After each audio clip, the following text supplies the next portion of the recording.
Hello there guys, welcome back to Younes Talks Football, welcome back to a brand new video. I hope all of you are doing well today. Yesterday was such a great day, wasn't it? I mean, we got the Caicedo announcement, we've got the news on Romeo Lavia choosing Chelsea as history repeated itself. So if you do want to go and catch that greatness, head over there now. I'll leave a link for you guys right here. Make sure you go and check that out. If you somehow haven't already, you will enjoy it. We've got news this morning, and today's a big day in terms of the uploads on the channel. Why? Because you guys are not getting a double upload.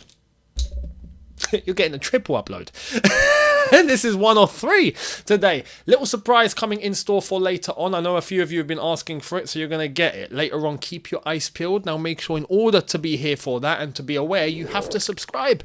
So hit the subscribe button and hit the notification bell to be notified once I've uploaded. I know the bell doesn't work sometimes because of YouTube, but you're better off having it on rather than off and not getting anything. So make sure you have it on, and do check out all the social media links in the description to keep up to date on all things myself, as well as Younes Talks Football as a channel. All the social media links are in the description: Instagram, Twitter and TikTok, and they are on screen for you right now. So do follow and enjoy. Let's get cracking. News video to begin with for today. And we're going to start off with the continuation of what happened last night. So without further ado, Fraser Fletcher, fill us in with the latest on the next Chelsea signing that will be unveiled possibly later today. So keep your eyes peeled. Lavia. Romeo Lavia Medical prepped is the latest. Now, for what we know, maybe he's already done his medical. Who knows? Maybe he's on his way to Cobham. Who knows? But it's looking like things are in motion, and by the end of today, we should have Lavia as an official Chelsea player. Now, whether we get a here we go later and the official announcement later as well, or if we get a here we go later and the official announcement tomorrow, is one or the other. We'll see what one happens, but it's going to be one of them. So let's wait and see which one is going to be. Put your predictions in the comment section below, down below. Down below. I'm confused like a Liverpool fan right now. But make sure you're here for when those announcements do drop, and that is going to be later on today. But Lavia, his medical, definitely going ahead sometime today. Caicedo's already at Cobham training. He's got underway. There was a thing that Ben Chilwell put on his socials about the ice bath and how Caicedo's struggling to get into an ice bath. I don't know what you guys were doing at Brighton, but at Chelsea, you got to get into the ice bath, mate. It's called recovery. So, yeah, looking forward to seeing how this team's going to come together. Honestly, the West Ham game on the weekend, I feel sorry for West Ham, because you guys are going to have to be the first victims. I'm sorry. And it gives us the flexibility, which we're going to come into during the match preview or even later on in the week when we start analysing how Chelsea are going to move forward. But not only can we play a double pivot, we can now go to a midfield three if we really, really want to. We can have Lavia sitting, and we can have Caicedo and Enzo moving forward. We can have either two of them being the double pivot. We can have rotation. We can... so much flexibility. It's crazy. So let's see how it's going to pan out. Now, we've got Lavia about to come through the door. Caicedo's already through the door. There's talk about Olise. But there's someone else. Who is it? Let's get into it. Here's the latest on Kudus. Ooh. Chelsea are still interested in Mohamed Kudus. No movement made yet, but one to watch. Olise is the priority in the attacking mid right-wing profile, with talks on with Crystal Palace. That's from Felix Johnston. Personally, I think we're going to go and get Olise. I'll be completely honest. I think he is the guy that's going to come through. But we've seen this story before, haven't we? We've seen this story before. When we want one player out of two, well, we just go for both.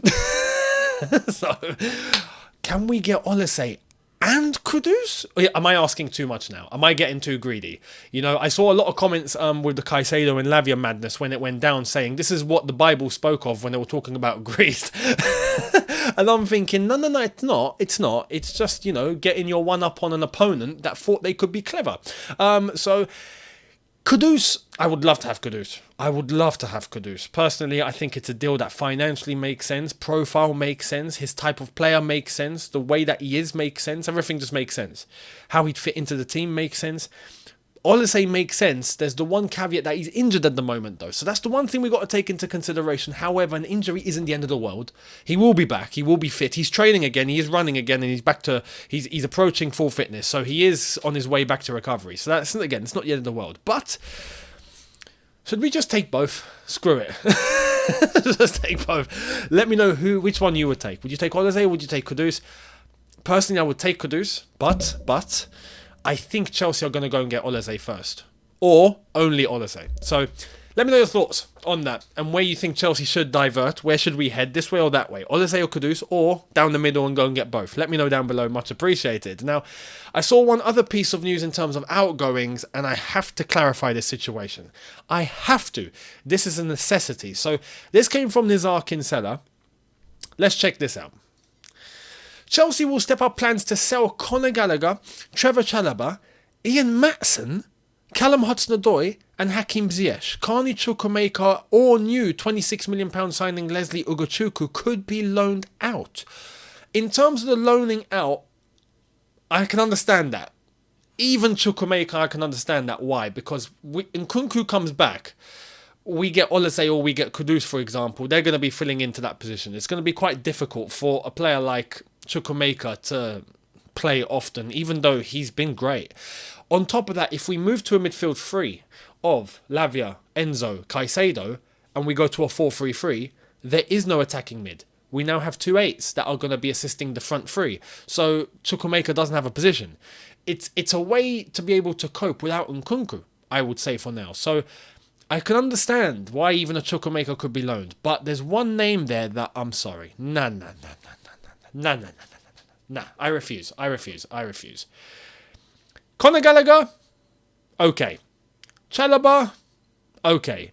Hudson-Odoi and Ziyech, yes please. They need to leave ASAP, with all due respect. Nothing personal with them, but they just need to go. For their sakes, for our sakes, for everyone's sakes, they need to leave. Ian Maatsen, hell no. Hell no. And look, you know me. I'm not someone that comes on and goes, oh no, just because he's from Cobham, he's got to make it. Like, no. But Ian Maatsen has proven so far in the short space of time, he has not just exceeded the expectation, he's blown our minds. Because he's not just coming as a left back, he's coming as a left winger, as a right winger, even as an attacking mid. And he has smashed every single position, and he looks a lot more advanced than what we were all anticipating. He cannot leave this football club. He is a talent, a proper talent. And he's got execution. And he knows what he's doing. And he doesn't lose the ball recklessly. And he's mature for his age. He has to stay. We can't be considering to sell Ian Maatsen. We can't. So I'm hoping Poch is looking at this and going, hell no. I hope Nizar Kinsella's fabricating. I hope he's made this up. I really hope he's made this up for the clicks. Fingers crossed. And if he does... If he has made this up, technically I wouldn't even blame him, because look, I'm talking about it. It's got the attention, so it's worked. It's worked. Ian Maatsen cannot go. Cannot go. Under no circumstances. So let me know your thoughts down below, and I hope nothing happens. Now, that's the latest on Chelsea. We're going to move directly into news elsewhere because, like I said, you got more videos coming later on. You got 2 other bangers that are going to come later, and trust me, they're going to be bangers. If we're expecting what we are expecting and we're going to get what we are expecting, it's going to be mad. So make sure you're here for that. The latest from Manchester United and West Ham. Here it is. Exclusive. Harry Maguire's £30 million move to West Ham is off. West Ham saw sense. West Ham woke up from their daydream. West Ham woke up from their delusion.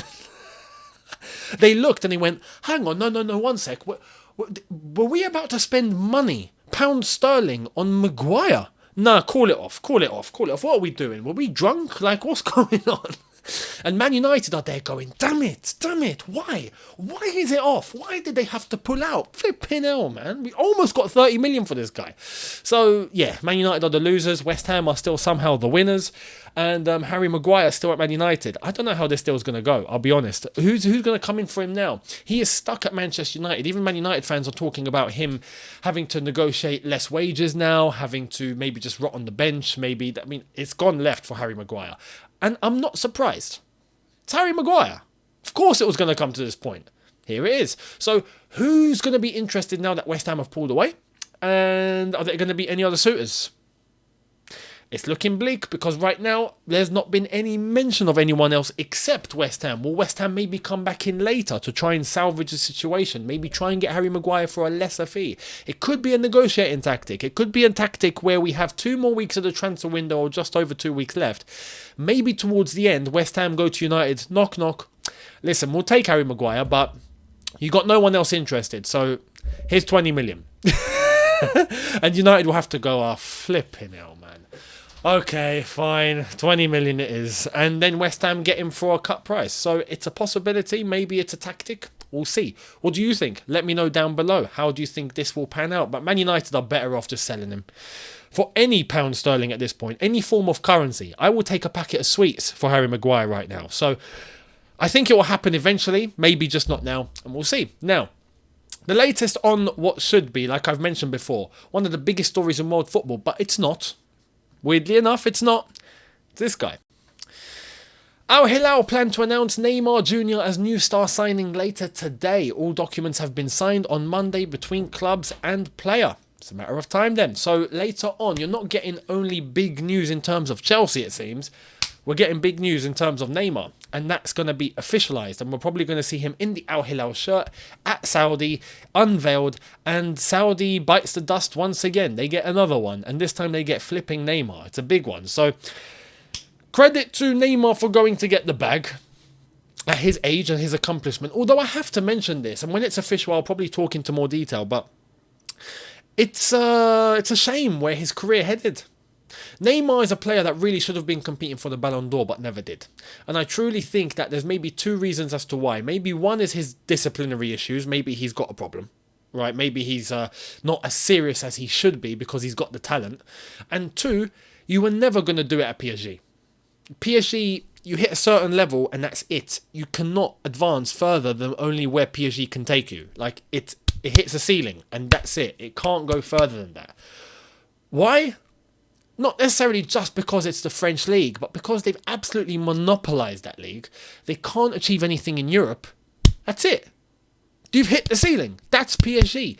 Instead of another club, or if he had only maybe stayed at Barcelona and tried to really push himself further, maybe he would have ended up going on to win more trophies, become a bigger profile, maybe get a Premier League move, something like that. Maybe then end up competing for the Ballon d'Or. Neymar at his age right now, where Messi and Ronaldo are on the sidelines now and coming to the end of their careers, should be winning the Ballon d'Or.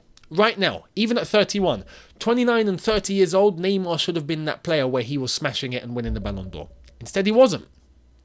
And you have to ask why. I personally think, and the same applies to Mbappe, you will never win it at PSG. You will never win the Ballon d'Or playing at Paris Saint-Germain. You just won't. You just won't.